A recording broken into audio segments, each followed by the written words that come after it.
তরুণ প্রজন্ম বিগড়ে যাচ্ছে কিংবা তারা অনেক ইনফরমেশন পাচ্ছে না, এই কথাগুলো আমরা শুনতেছি।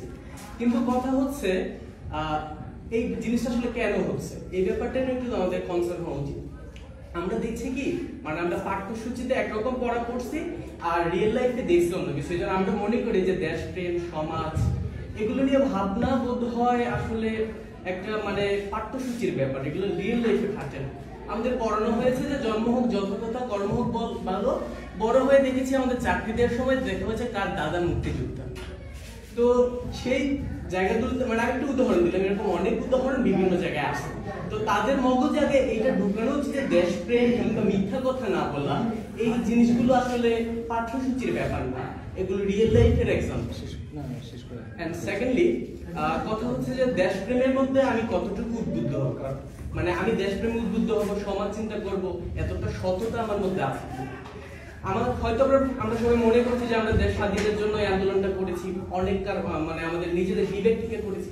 তো প্রথম কিন্তু আমরা শুরু করেছিলাম কোটার জন্য, মানে ওই যে কোটা থাকলে আমরা চাকরি পাচ্ছি না সেই জন্য।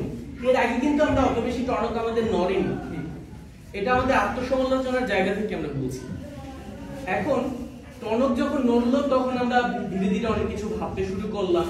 এখন আমরা চিন্তা করলাম আসলে আমাদের সামনের কোন দিকে আগানো উচিত।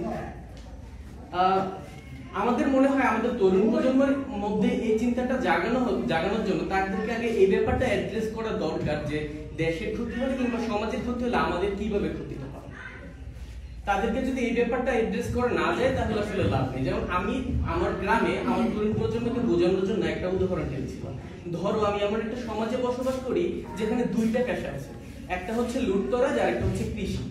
এখন লুটতরাজ করতে গেলে আপনার প্রাণহানির ভয় আছে, মানুষজন লুটতরাজ করতে চাইবে না, কিন্তু হবে কিন্তু উল্টোটা। আমার থিওরিটিক্যাল চিন্তা হচ্ছে লুটতরাজ মানুষ করতে চাইবে না, সবাই কৃষিকাজের দিকে ঝুঁকে, কিন্তু হয় উল্টোটা। কেন উল্টোটা হচ্ছে, লুটতরাজের দিকে কেন সবাই ঝুঁকছে? যদি লুটতরাজের বিচার না তাহলে লুটতরাজের দিকে ঝুঁকবে কেন? কারণ আপনি কৃষিকাজ করবেন, সেই কৃষিকাজ করার পর যে সম্পদ আপনার আসবে সেই সম্পদ রক্ষা করার জন্য আপনাকে ঠিকই মারামারি করতে হবে। তার মানে মারামারিটা আপনার উপর ফরজ হয়ে গেছে।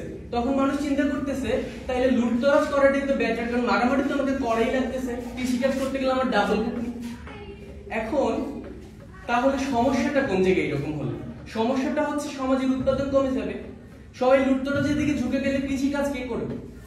সমাজের উৎপাদন কমে যাবে, সমাজের উৎপাদন কমে গেলে আলটিমেটলি আমার নিজের ক্ষতি হবে। তো এই ব্যাপারগুলো আমাদের তরুণ প্রজন্মের মাথায় এইভাবে ঢুকানো উচিত যে দেশের বা সমাজের একটা বিশৃঙ্খলা তাকে কিভাবে ইনফ্লুয়েন্স করবে, তার নিজের উপর কিভাবে ইনফ্লুয়েন্স করবে। না হলে সে আসলে বুঝবে না, কারণ তারপর হচ্ছে আমাদের তরুণ প্রজন্ম তাদের পাওয়ারও না, তারা কোনো কিছুকে ভয় করে না, কিন্তু তাদের এই স্পিরিটটাকে বিগড়ে দেওয়া যাচ্ছে। এই যে তাদের স্পিরিটটা বিগড়ে দেওয়া যাচ্ছে, এই বিগড়ে দেওয়া যাচ্ছে কেন? কারণ তারা হচ্ছে যে ওই কাজগুলোতে মজা পাচ্ছে হয়তো, মানে একজন এই ব্যাপারটা অলরেডি অ্যাড্রেস করছিল হয়, মানে পলিটিক্যাল একটা জায়গাতে গেলে সে হচ্ছে যে একটু মজা পাচ্ছে, কারণ ওই জায়গাগুলো হচ্ছে যে অনেক পান করার জায়গা বা উশৃঙ্খলতা করে ফেলে, আরেকজনের জায়গাটা ভাঙচুর করতেছে। তো আমরা যদি এই জায়গাটাতে তাকে ঠিকভাবে ইনফ্লুয়েন্স করতে পারি যে ওই জায়গাটা মজার না, ওই জায়গাটাতে ঝামেলা আছে, এই ব্যাপারগুলো তাকে বোঝানোটা জরুরি।